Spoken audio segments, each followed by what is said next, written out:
1866, Professor Quigley wrote a book entitled Tragedy and Hope, A History of the World in Our Time, in which, in 1,348 pages, he outlined the entire history of modern times and the secret society which had come to dominate the American government.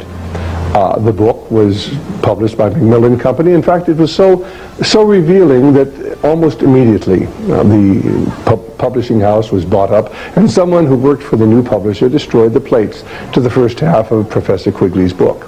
If you doubt what I am telling you, we actually have a taped interview which I found in Professor Quigley's papers back at Georgetown University when I went through them back in 1980, and we offer that taped interview with Professor Quigley where he tells how somebody destroyed the plates to the first half of his book, and then how his publisher refused to reprint their book even though there was demand from all over the world. That's available in our 4-tape set, The Secret Government, available from Radio Liberty by calling 1-800-5-HIV-WAR.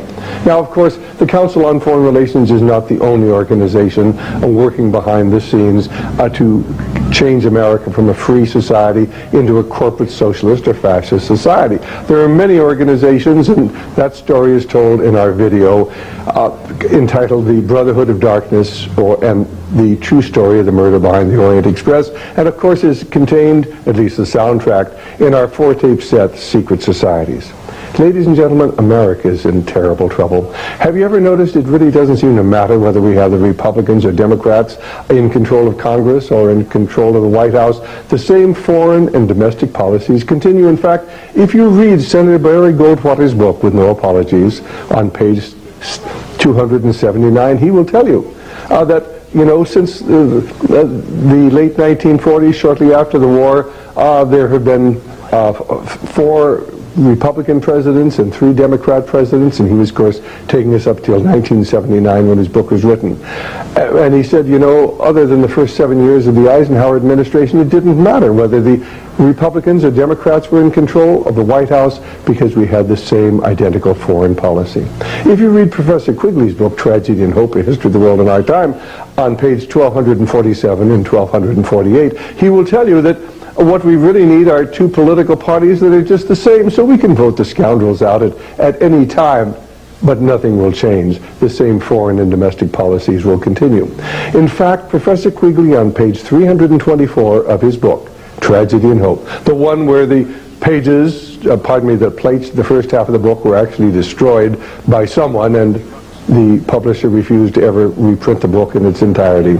Professor Quigley tells us that the central banks of the world are working to create a feudal system by which they can control the governments, and then the governments will control the people of the world. The true objective of what's going on today is the establishment of a one world government, a new world economic order, and a new world spirituality. And behind everything that is transpiring today are dark and sinister spiritual forces. For indeed we are engaged in a spiritual battle. If you read Ephesians 6:12, you'll find this reference. For we wrestle not against flesh and blood, but against principalities, against powers, against the rulers of the darkness of this world, against spiritual wickedness in high places. Wherefore take unto you the whole armor of God, that you may be able to withstand in the evil day, and having done all, to stand. Ladies and gentlemen, the forces which control the Council on Foreign Relations and the Trilateral Commission and the Bilderbergers and the Masonic Movement and the Skull and Bones Society and the Federal Reserve Board and the central banks of the world are joined together in a continuity of evil. There are dark and sinister spiritual forces in the world today. They have financed communism since its inception. They financed Adolf Hitler. They took us into a no-win war in Korea. They took us into a no-win war in Vietnam. And of course today they are building up the military potential of communist China. Will America survive as a free nation? Only if the people of this nation are willing to join together and become informed, become involved in the political process. First of all, to understand it's a spiritual battle, to come to understand why America was a great Christian nation at one time, and then how we lost that freedom. We are told by Abraham Lincoln And this is what he wrote back, or what he said back at the Lyceum in Springfield, Illinois, in about 1840. At what point should we expect the approach of danger? By what means should we fortify ourselves against it? Should we expect some transatlantic giant to step the ocean and crush us with a blow? Never. All the armies of Europe and Asia combined could never by force take a drink from the Ohio or make a mark on the Blue Ridge. Then at what point should we expect the approach of danger? And I answer, if it ever reaches, if it spring among us, it can never come from abroad. If destruction be our lot, we ourselves must be its authors and its finishers. As a nation of free men, we shall live on through all time or die by suicide.